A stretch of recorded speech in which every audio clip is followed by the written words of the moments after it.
Ação, personagens novos, o John Wick e perguntas, muitas perguntas no trailer de Matrix Resurrections. Qual que é a sua expectativa pro filme? Haja coração! E enquanto ele não estreia, que tal a gente relembrar algumas coisas da trilogia? Nesse vídeo, eu vou te contar alguns segredos das produções que você vai gostar de saber antes de maratonar os filmes. Inclusive, se você já se perguntou onde fica a Cidade das Máquinas e como ela foi construída, a resposta está aqui. Eu sou o Vitor Lisita e você tá na Fatos Nerd.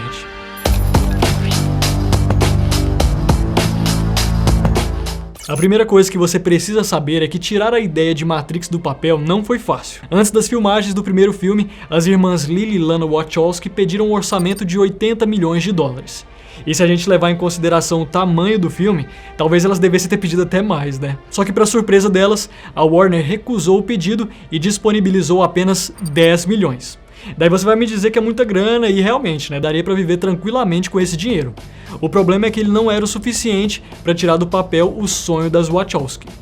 Foi então que as irmãs resolveram arriscar. Elas pegaram os 10 milhões e gastaram tudo só com a sequência de abertura do primeiro filme. E quando os executivos da Warner assistiram o resultado final, eles decidiram que pagariam o quanto fosse preciso para que as diretoras terminassem o projeto. E no final das contas, eles nem precisaram de tudo aquilo. O orçamento final acabou em 63 milhões de dólares. E se a gente levar em consideração que a Matrix... Opa, mano, tem alguma coisa errada aí? Foi mal que você ficou assim? Aí eu pensei que estava errado. E se a gente levar em consideração que Matrix fez 463 milhões em bilheteria, é provável que a Warner não tenha se arrependido. Agora, se você pensa que foi fácil para os atores, escuta essa história.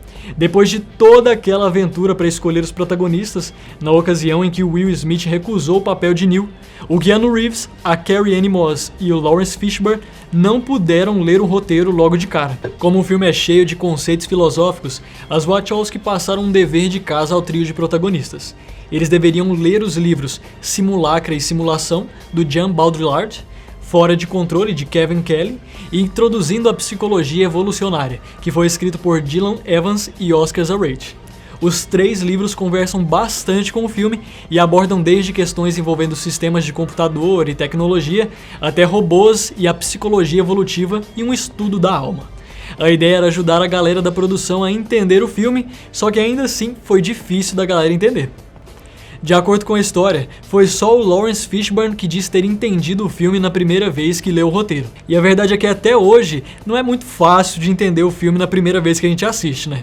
Inclusive nem mesmo o próprio Neo entende tudo logo de cara. Digamos que ele representa o público em boa parte do filme e a gente vai descobrindo os conceitos e se surpreende com ele ao passar da história. Para você ter uma ideia, o Keanu Reeves tem 164 linhas de diálogo no primeiro Matrix. E desse total, 94 eram apenas perguntas do Neo. Ou seja, mais da metade das falas do personagem tinha a ver com questões sobre o que ele não conhecia. O que é a Matrix, Coelho Branco... Só que assim, graças a essas perguntas que a gente vai entendendo os conceitos. Bem ao estilo Christopher Nolan, né? Mas me diz, é uma coisa que te incomoda, você já tinha percebido? Deixa aí nos comentários pra gente. Outra coisa curiosa sobre a trilogia envolve o período em que a história acontece. Enquanto os filmes foram lançados em um intervalo de 4 anos, né, de 99 a 2003, a trama em si é um pouco mais curta, 1 ano e 7 meses para ser mais exato. E a gente só sabe disso porque alguns fãs mais atentos ficaram de olho em detalhes do primeiro e do terceiro filme. Em determinado momento, quando a Trinity está conversando com o Cypher, o programa de rastreamento mostra uma data curiosa, 19 de fevereiro de 98. Já quando Matrix Revolutions está quase no final, o mesmo programa volta a aparecer e mostra a data de 18 de setembro de 99. Ou seja, 19 meses entre o momento em que o Neo saiu da toca do coelho e a batalha final da humanidade contra as máquinas. O que eu não sei te dizer ao certo é em qual século vem a ser esse 98 e 99. Poderia ser na data da Matrix, já que o programa mostra uma simulação do final do século 20, ou também poderia ser do mundo real, que estaria séculos à frente, talvez no século 22. Enquanto isso, outro ponto que mostra que as Wachowski pensaram em tudo diz respeito à paleta de cores do filme. As diretoras fizeram questão de que a cor verde fosse predominante no mundo de Matrix. Além do tom pálido, as luzes dos cenários e até as roupas dos personagens ficam com um tom esverdeado quando eles estão na simulação. Já no mundo real, é o azul que predomina. E a ideia aqui é dar uma sensação de calor e mostrar que a verdade é diferente. Mas, Tem outras ocasiões que os tons vão além desses dois. Por exemplo, quando Morpheus está treinando o Neo, dá pra perceber um pouco mais de amarelo na cena. Sem contar quando o Neo vai na Cidade das Máquinas e vê, de outras formas, as máquinas. Agora, uma coisa que eu sempre me perguntei era onde a Cidade das Máquinas ficaria no mundo real. Lá em Matrix Revolutions, quando o Neo chega na cidade para negociar, o planeta está praticamente irreconhecível.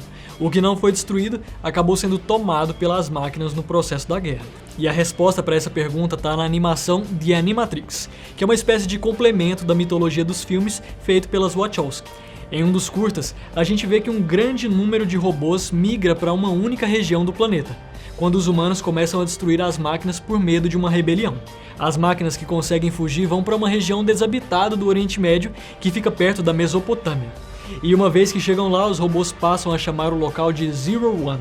Eles prosperaram consideravelmente nos anos seguintes e, além de desenvolverem máquinas altamente avançadas, os robôs também produziram uma inteligência artificial consideravelmente superior, que se torna presente em praticamente todos os produtos digitais do mundo. Olha, essa é a resposta para a pergunta sobre a localização da cidade.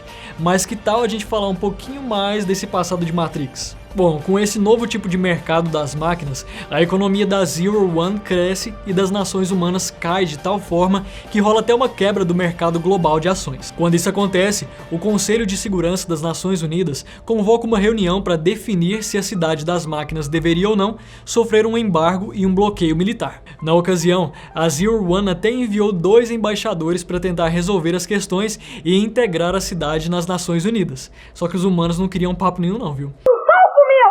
O pedido da Zero One acaba sendo rejeitado e os embaixadores ainda são destruídos na ONU. Só que não fica apenas nisso. Os líderes mundiais ainda aprovam um bombardeio nuclear para acabar com a nação e o avanço tecnológico das máquinas. Daí dá para adivinhar, né? Por mais que a cidade tenha sido bastante prejudicada, as máquinas não tinham tantos problemas com a radiação e o calor como os humanos têm. Elas resistiram e simplesmente declararam guerra contra o mundo. Aí você imagina o desespero da humanidade nesse momento. Depois que as máquinas tomaram as nações vizinhas e estavam avançando para a Europa, os líderes humanos decidiram mandar a vaca pro brejo de vez e pensaram na solução final, a Operação Darkstorm. Essa foi a mesma operação que escureceu o céu e impediu as máquinas de se abastecerem de energia solar.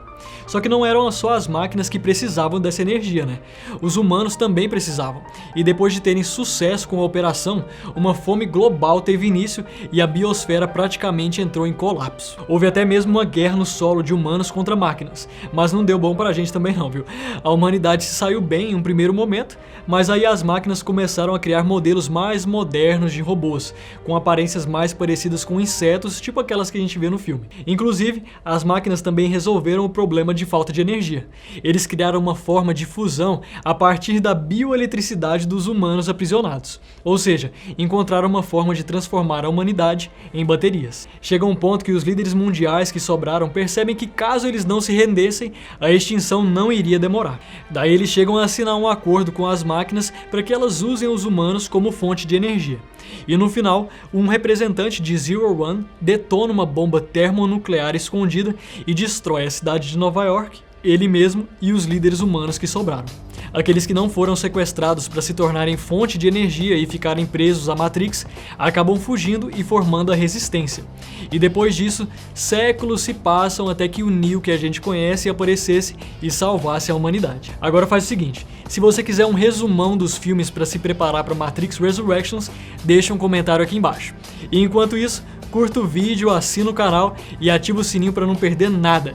Um beijo para você, tchau!